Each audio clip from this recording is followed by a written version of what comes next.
1972 সালের 8ই জানুয়ারির কথা। বঙ্গবন্ধু তখন লন্ডনে। ব্রিটিশ প্রধানমন্ত্রী এডওয়ার্ড হিথ তার রাষ্ট্রীয় সফর সংক্ষিপ্ত করে লন্ডনে ফিরে এসেছেন। বিকেল 5টায় 10 নম্বর ডাউনিং স্ট্রিটে বঙ্গবন্ধুর সাথে বৈঠক শেষে বঙ্গবন্ধু যখন তার গাড়িতে উঠবেন, ব্রিটিশ প্রধানমন্ত্রী নিজে সে গাড়ির দরজা খুলে দিলেন। প্রথার বিরুদ্ধে তিনি কেন এই কাজ করলেন, সাংবাদিকদের প্রশ্নে তিনি উত্তরে বলেছিলেন, আমি জানি আমি কাকে সম্মান জানিয়েছি, আমি জানি কাকে কতটুকু সম্মান জানাতে হয়। তিনি কোন সাধারণ মানুষ নন, তিনি একটি জাতিকে মুক্তিদাতা, এক মহান বীর। তাকে সম্মান জানাতে পেরে বরং আমরা সম্মানিত।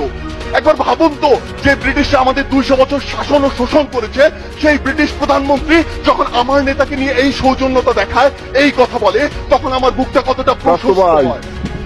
আমাদের মুহি কলি যে ব্রিটিশ প্রধানমন্ত্রী যে এই যে সম্মান দেখালো, তাতে তোর গর্ব হলো। আর আজকে তুই আজকে তার মুজিববাদের কবর দিস, আজকে তুই মুজিবের ভাস্কর্য ভাঙ্গিস, এখন তুই মুজিবের অসম্মান করিস। এটা কি আমার একটু বুঝোই ক, তুই আমার একটু বুঝোই ক।